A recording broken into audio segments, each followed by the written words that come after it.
Welcome back literature മീസ് Kerala university degree ക്ലാസ്സുകൾക്കും admission allotment ന്യൂസുകൾക്കുമായും ചാനൽ സബ്സ്ക്രൈബ് ചെയ്യുക. കേരള യൂണിവേഴ്സിറ്റിയുടെ ഈ ഒരു വർഷത്തെ ഡിഗ്രി അഡ്മിഷൻ്റെ ആപ്ലിക്കേഷൻ സ്റ്റാർട്ട് ചെയ്തിട്ടുണ്ട്. ജൂൺ 7 വൈകിട്ട് 5 മണി വരെയാണ് നിങ്ങൾക്ക് ആപ്ലിക്കേഷൻ സബ്മിറ്റ് ചെയ്യാൻ വേണ്ടിയിട്ട് സാധിക്കുന്നത്. ആപ്ലിക്കേഷൻ സബ്മിറ്റ് ചെയ്യുമ്പോൾ ഏറ്റവും പ്രധാനമായിട്ട് ശ്രദ്ധിക്കേണ്ട കുറച്ച് കാര്യങ്ങളാണ് പറയുന്നത്. കേരള യൂണിവേഴ്സിറ്റിയിൽ നമുക്ക് 20 കോളേജസ് ആണ് ആപ്ലിക്കേഷനിൽ വെക്കാൻ വേണ്ടിയിട്ട് സാധിക്കുന്നത്. നിങ്ങൾ +1 +2 അലോട്ട്മെൻറ്റിൽ ചെയ്തതുപോലെ തന്നെയാണ് നമുക്ക് ഏറ്റവും പ്രിഫറൻസ് ഉള്ള, അതായത് നമുക്ക് കിട്ടണം അല്ലെങ്കിൽ നമുക്ക് ജോയിൻ ചെയ്യണം എന്നാഗ്രഹമുള്ള, അതായത് ഏറ്റവും നിങ്ങൾക്ക് പ്രിഫറൻസ് ഉള്ള കോളേജുകളായിരിക്കണം ആദ്യമേ നിങ്ങൾ അറേഞ്ച് ചെയ്ത് വെക്കേണ്ടത്. നിങ്ങൾ ഈ അറേഞ്ച് ചെയ്തതിൻ്റെ അടിസ്ഥാനത്തിലും അതുപോലെ നിങ്ങളുടെ ഇൻഡെക്സ് മാർക്കിൻ്റെ അടിസ്ഥാനത്തിലുമാണ് നിങ്ങൾക്ക് കോളേജ് ട്രയൽ അലോട്ട്മെൻറ്റിൽ വരുന്നത്. എന്താണ് ഇൻഡെക്സ് മാർക്ക്, ഇൻഡെക്സ് മാർക്ക് എങ്ങനെയാണ് കാൽക്കുലേറ്റ് ചെയ്യുന്നത് എന്നുള്ള ഒരു ഡീറ്റെയിൽഡ് ആയിട്ടുള്ള വീഡിയോ ഞാൻ ചെയ്തിട്ടുണ്ട്. അതിൻ്റെ ലിങ്ക് കമൻറ്റ് ബോക്സിൽ പിൻ ചെയ്യാം. എന്തെങ്കിലും ഡൗട്ടുള്ളവർ അത് വാച്ച് ചെയ്യുക. നിങ്ങളുടെ ഇൻഡെക്സ് മാർക്കിൻ്റെ ബേസിലായിരിക്കും നിങ്ങൾക്ക് കോളേജസ് അലോട്ട് ചെയ്ത് വരുന്നത്.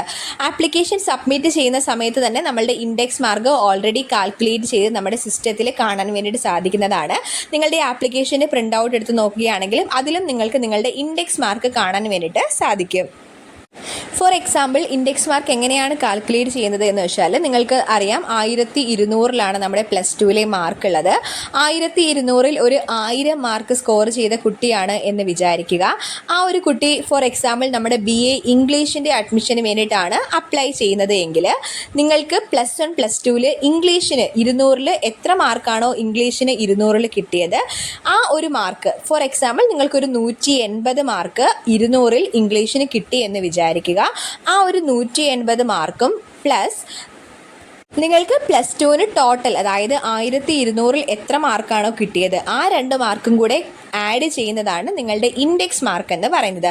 അതിൻ്റെ കൂടെ നിങ്ങൾക്ക് എക്സ്ട്രാ കരിക്കുലറായിട്ട് NCC അതുപോലെ അല്ലാത്ത സ്പോർട്സ് അങ്ങനെ എന്തെങ്കിലും മാർക്ക് ഉണ്ടെങ്കിൽ ആ ഒരു മാർക്കും കൂടെ ചേർത്ത് ഇത്രയും മാർക്കിനെയാണ് നമ്മൾ ഇൻഡെക്സ് മാർക്ക് എന്ന് പറയുന്നത്.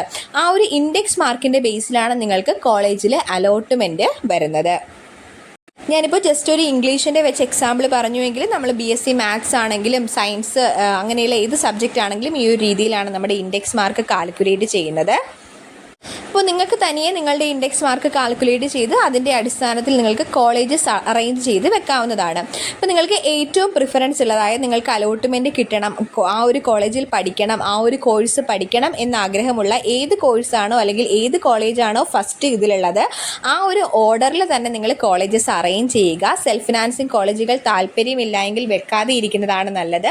അല്ലെങ്കിൽ ഏറ്റവും അവസാനത്തെ ഓപ്ഷൻസ് ആയിട്ട് വേണമെങ്കിൽ നിങ്ങൾക്ക് സെൽഫ് ഫിനാൻസിങ് കോളേജസ് ഒക്കെ അറേഞ്ച് ചെയ്ത് വെക്കാം. നിങ്ങൾ ആപ്ലിക്കേഷൻ സബ്മിറ്റ് ചെയ്യാൻ പോകുന്നതിന് മുൻപേ തന്നെ നിങ്ങൾ ജസ്റ്റ് അതൊന്ന് അറേഞ്ച് ചെയ്തൊരു പേപ്പറിൽ അല്ലെങ്കിൽ ഒരു ഫോണിലോ നമ്മൾ സേവ് ചെയ്തിട്ടുകൊണ്ട് നമ്മൾ അറേഞ്ച് ചെയ്ത് വെക്കുന്നതായിരിക്കും കുറച്ചും കൂടെ ബെറ്റർ ആയിട്ടുള്ളത്. കാരണം അല്ലെങ്കിൽ നമ്മൾ കഫേയിലൊക്കെ ചെന്ന് അവിടെ എന്തെങ്കിലുമൊക്കെ തിരക്കൊക്കെ ആണെങ്കിൽ നമ്മൾ ഒരുപാടങ്ങ് കൺഫ്യൂസ്ഡ് ആയി പോകും. നിങ്ങൾ കേരള യൂണിവേഴ്സിറ്റിയുടെ സൈറ്റിൽ കയറി നോക്കുകയാണെങ്കിൽ ഓരോ കോളേജസും ആ ഒരു കോളേജസിൽ ഏതൊക്കെ കോഴ്സസ് ആണ് അവൈലബിൾ ആയിട്ടുള്ളത് എന്ന് നിങ്ങൾക്ക് ഡീറ്റെയിൽഡ് ആയിട്ട് അറിയാൻ വേണ്ടിയിട്ട് സാധിക്കും. ഞാനതിൻ്റെ ലിങ്ക് കമൻറ്റ് ബോക്സിൽ കൊടുക്കാം. ആ ഒരു സൈറ്റിൽ കയറി നോക്കുകയാണെങ്കിൽ ഇപ്പം നിങ്ങൾക്ക് ഏതൊക്കെ കോഴ്സസ് ആണ് ഏതൊക്കെ കോളേജസിലാണുള്ളത് എന്ന് വളരെ ഡീറ്റെയിൽഡ് ആയിട്ട് അറിയാൻ വേണ്ടിയിട്ട് സാധിക്കും. ഇപ്പം ഇംഗ്ലീഷ് എടുക്കുന്ന ഒരു കുട്ടിയാണെങ്കിൽ കമ്മ്യൂണിക്കേറ്റീവ് ഇംഗ്ലീഷ്, അതുപോലെ ഇംഗ്ലീഷ് ലാംഗ്വേജ് ആൻഡ് ലിറ്ററേച്ചർ, അങ്ങനെ BA ഇംഗ്ലീഷിന് തന്നെ പല സെപ്പറേറ്റ് കോഴ്സസ് ഒക്കെ ഉണ്ടായിരിക്കും. നിങ്ങൾക്ക് കറക്റ്റ് ഇപ്പോൾ കമ്മ്യൂണിക്കേറ്റീവ് ഇംഗ്ലീഷ് ആണോ വേണ്ടത്, അല്ലെങ്കിൽ കോമേഴ്സിൻ്റെ കാര്യത്തിലാണെങ്കിൽ പോലും കോഓപ്പറേഷൻ ആണോ ഫൈനാൻസ് ആണോ, അങ്ങനെ നിങ്ങൾക്ക് കറക്റ്റായിട്ട് ആ ഒരു രീതിയിൽ നിങ്ങൾ അറേഞ്ച് ചെയ്ത് നേരത്തെ നിങ്ങളൊന്ന് അറേഞ്ച് ചെയ്ത് വെക്കുക. അതനുസരിച്ച് നിങ്ങൾ ഓപ്ഷൻസ് ഓർഡറിൽ ആഡ് ചെയ്ത് കൊടുക്കുന്നതായിരിക്കും ഏറ്റവും ബെറ്റർ ആയിട്ടുള്ളത്. നിങ്ങളുടെ ഇൻഡെക്സ് മാർക്കിൻ്റെ ബേസിലും അതുപോലെ നിങ്ങൾ കോളേജസ് അറേഞ്ച് ചെയ്ത് വെച്ചതിൻ്റെ ബേസിലുമാണ് നിങ്ങൾക്ക് ട്രയൽ അലോട്ട്മെൻറ്റ് വരിക. നിങ്ങൾ വിഷമിക്കേണ്ട ആവശ്യമില്ല. ട്രയൽ അലോട്ട്മെൻറ്റ് വന്നതിന് ശേഷം ഓപ്ഷൻസ് നമുക്ക് വേണമെങ്കിൽ റീഅറേഞ്ച് ചെയ്യാം, കമ്പൽസറി ഇല്ല.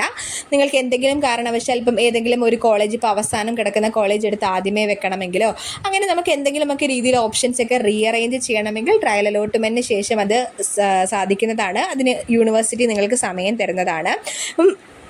പിന്നെ നിങ്ങൾ ആപ്ലിക്കേഷൻ സബ്മിറ്റ് ചെയ്യുമ്പോൾ ശ്രദ്ധിക്കേണ്ട കാര്യമാണ് നിങ്ങൾ കമ്മ്യൂണിറ്റി കോട്ട നമ്മൾ ഇതുപോലെ തന്നെ നമ്മൾ സൈറ്റിൽ നോക്കുകയാണെങ്കിൽ നമുക്ക് അറിയാൻ വേണ്ടിയിട്ട് സാധിക്കും ഏതൊക്കെ കോളേജിൽ ഏതൊക്കെ കമ്മ്യൂണിറ്റിക്കാണ് റിസർവേഷൻ ഉള്ളത് എന്ന്.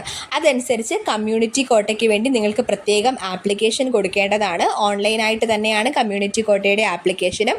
അത് നിങ്ങൾ ഉറപ്പായിട്ടും കൊടുത്തു എന്ന് ഉറപ്പ് വരുത്തുക. കമ്മ്യൂണിറ്റി കോട്ടയുടെ അലോട്ട്മെൻറ്റ് സെപ്പറേറ്റ് ആണ് വരുന്നത്.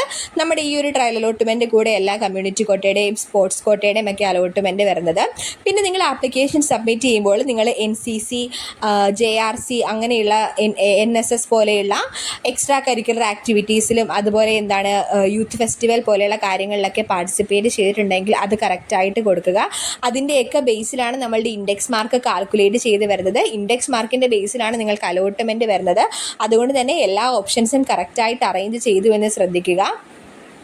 മറ്റ് അലോട്ട്മെൻറ്റ് അഡ്മിഷൻ സംബന്ധമായുള്ള ന്യൂസുകളൊക്കെ കറക്റ്റായിട്ട് വീഡിയോസിലൂടെ നിങ്ങളെ അപ്ഡേറ്റ് ചെയ്യുന്നതായിരിക്കും. Okay, thank